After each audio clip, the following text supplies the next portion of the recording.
Good morning मेरे प्यारे बच्चों।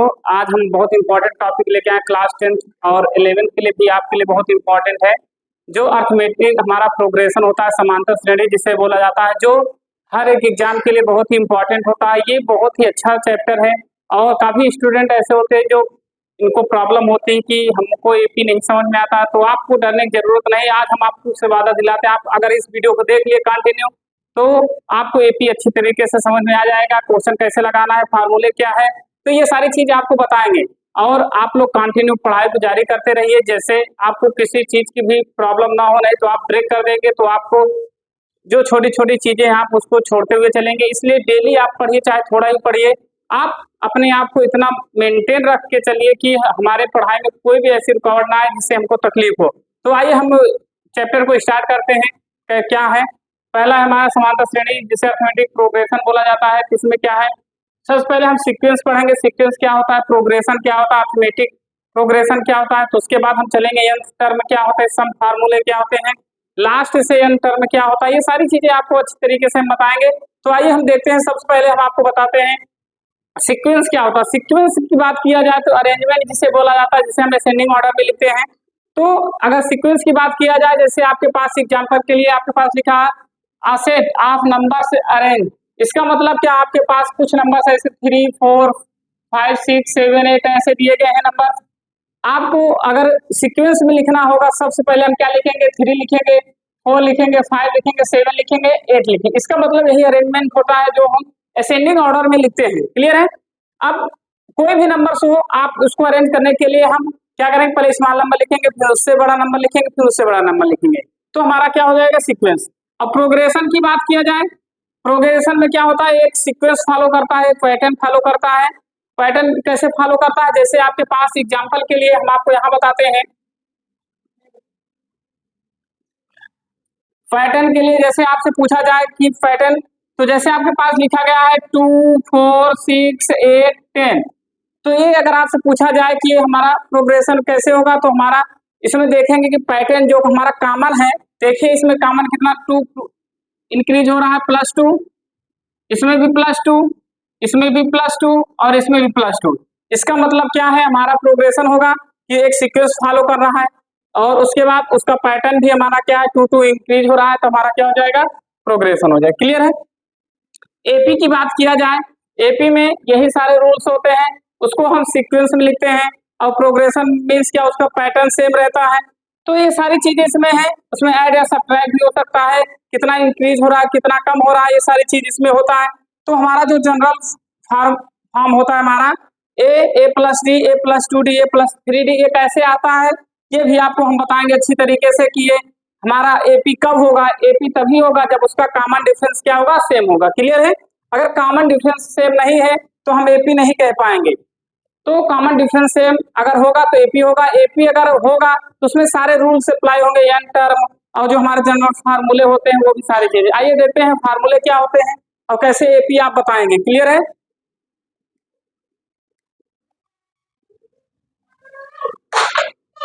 सबसे पहले एपी की बात किया जाए, एपी में जो हमारा जनरल फार्मूला होता है क्या होता है, a+d, a+2d, a+3d dash. Clear है। तो हम क्या करते हैं, n टर्म जो हमारा होता है, n टर्म की बात किया जाए, an equal to a+n-1 into d। Clear है। ये हमारा क्या आ जाएगा, ये n टर्म होता है। इसको कैसे हम, अब इसको लाने के लिए हम क्या करेंगे, n की वैल्यू पहले 1 लेंगे, फिर 2 लेंगे, फिर 3 लेंगे, फिर 4 लेंगे, फिर 5 लेंगे, 6 ऐसे लेते जाएंगे तो हमारा ये सीक्वेंस आता जाएगा। कैसे, an की वैल्यू 1 पुट करेंगे तो a+1-1 इंटू डी। क्लियर है। तो क्या हो जाएगा, a+0 हो जाएगा 0d, तो a1 की वैल्यू क्या आ जाएगी, a। इसका मतलब क्या हो जाएगा, a1 a2 a3 a4 a5, ये हमारा ऐसा पैटर्न बन जाएगा। क्लियर है। जो बहुत ही इंपॉर्टेंट है, आप इसको सीक्वेंस को अच्छे समझ सकते हैं। अगर आप a+d की बात करेंगे तो हम n की वैल्यू क्या पुट करेंगे, 2 रखेंगे, तो a2 equal to a+2-1 into D. तो a+1 यानी कि d, तो क्या हो जाएगा a+d। ऐसे इसी तरह हम सारी वैल्यू आप अच्छे से निकाल सकते हैं। अगर आपसे पूछे फोर्थ टर्म क्या होगा, फोर्थ टर्म की बात किया जाए A4 तो क्या हो जाएगा A प्लस, अगर फोर्थ टर्म की बात किया जाए तो A प्लस क्या हो जाएगा 3D। यानी कि अगर फोर्थ टर्म बोलेगा उससे एक कम हो जाएगा, फिफ्थ बोलेगा उससे भी एक कम हो जाएगा, तो अगर सिक्स टर्म बोलता है तो A प्लस 5 भी हो जाएगा। क्लियर है? आई होप कि आपको ये समझ में आया होगा। फिर से एक बार रिपीट कर देते हैं। सीक्वेंस की बात करेगा तो A plus D, A plus 2D, A plus 3D, ये कैसे आता है ये आपको हम अच्छे से दिखा दिए कैसे आता है। और अगर फार्मूला पूछे n टर्म क्या होता है तो an equal to A plus n minus 1 into D. और अगर आपसे लास्ट टर्म से फार्मूला पूछा जाए तो ये l equal to A plus n minus 1 into D, ये हमारा ये फार्मूला भी हो जाएगा। अगर सम फार्मूला पूछे, सम फार्मूला अगर इस एपी का सम पूछता है तो S N equal to N by two A plus N minus 1 into D. Clear है? तो सम फार्मूले की बात करेगा, जैसे आपको सीक्वेंस दे देगा 2 4 6 8 10, तो अगर इसका पूछा जाए कि सम फार्मूला यानी कि 12, इसका सम क्या होगा तो डायरेक्ट आप फार्मूले से लगा सकते हैं, ऐड करने की जरूरत नहीं रहेगी।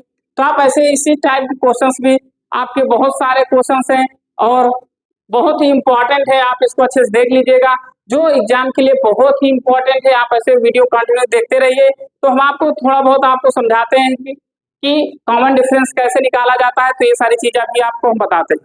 आइए देखते हैं, आगे चलते हैं।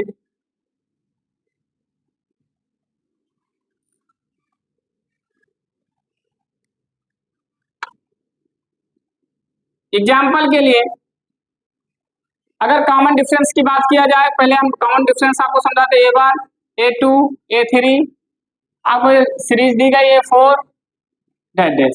तो कॉमन डिफरेंस की बात किया जाए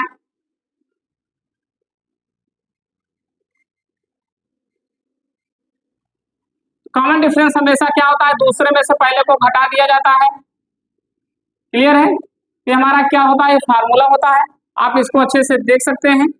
और जो हमारा फर्स्ट टर्म होता है, फर्स्ट टर्म की बात किया जाए, फर्स्ट टर्म कैसे निकालते हैं तो हमारा फर्स्ट टर्म जो पहला लिखा रहेगा वही क्या हो जाएगा, फर्स्ट टर्म हो जाएगा। क्लियर है? फर्स्ट टर्म को ए से डिनोट करते हैं।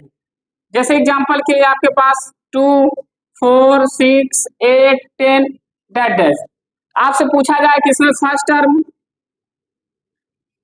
टर्म कितना है तो आप क्या बताएंगे 2 है। और कॉमन डिफरेंस की बात किया जाए तो क्या करेंगे 4 माइनस 2, एक दो चेक कर सकते हैं तो क्या आ जाएगा 2 इक्वल टू 2, यानी कॉमन डिफरेंस आपको कितना हो जाएगा 2 हो जाएगा।